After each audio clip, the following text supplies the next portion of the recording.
Hi, everyone. Now that you have gotten some really great information on collective trauma and social emotional learning and trauma sensitive schools, I'm going to wrap up and just provide you with some additional resources that we developed to help you and your school and district teams really think through the evidence-based practices around trauma.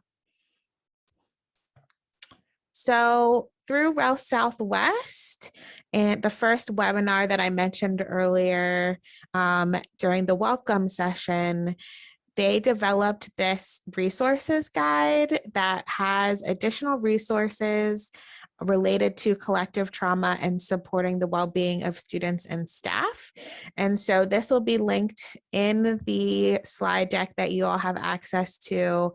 And so you're welcome to go to that resource and use that for additional information on collective trauma.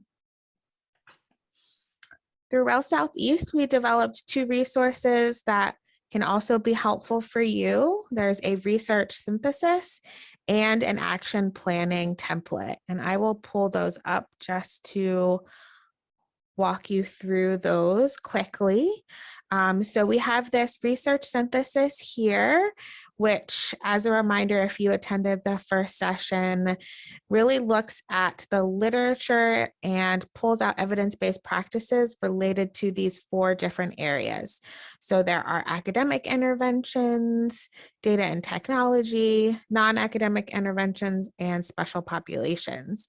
And so here, if you scroll down, you'll see that among each of those four categories, there is literature and a summary of content and findings from each of the resources that we pulled related to evidence-based practices in each of these four different categories.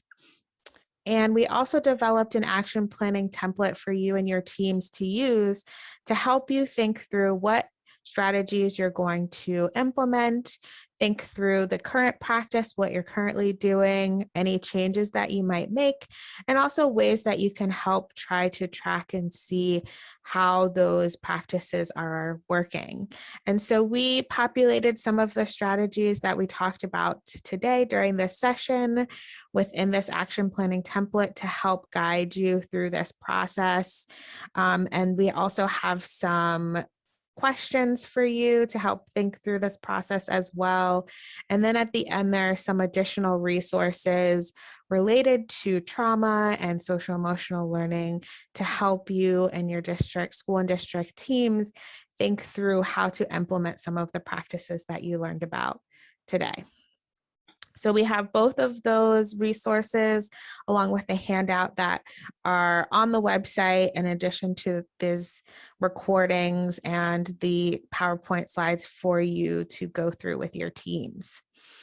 And this is just a reflection question, something that you can think about after this recording is over. You can take this action planning template and take a couple of minutes just to think through at least one practice you might want to implement and talk through with your teams and how you might monitor if this practice is working. So you're welcome to pause the recording now, or maybe after you're finished watching all of the videos, to take a couple of minutes and think through some practices that could be helpful in your school or district. And then just, as we're going through this and wrapping up, thinking through how you might be able to use these resources with your team. And as next steps, to share these resources. And also, as a reminder, this is the second session of a 3-session series. And so the next session is on how to assess student needs and identify areas of growth. And so the third and final webinar, which will also be posted on the website, will be on that topic. There are also some references at the end of this slide deck for you in case you want to read a little bit more about some of the topics that we talked about today. So there are a couple of slides of references as well as some additional resources for you to go and peruse and help you identify some evidence-based practices. And this is just our presenter information and contact information. I am Jamila Conway-Turner. You are more than welcome to send me any questions that you have about today's session. And here is the contact information for both of our guest speakers for you to contact them if you have any specific questions about collective trauma or around social emotional learning and trauma sensitive schools. So I just want to thank you all for taking some time to watch these recordings and learn a little bit more about collective trauma. And please reach out if you have any questions.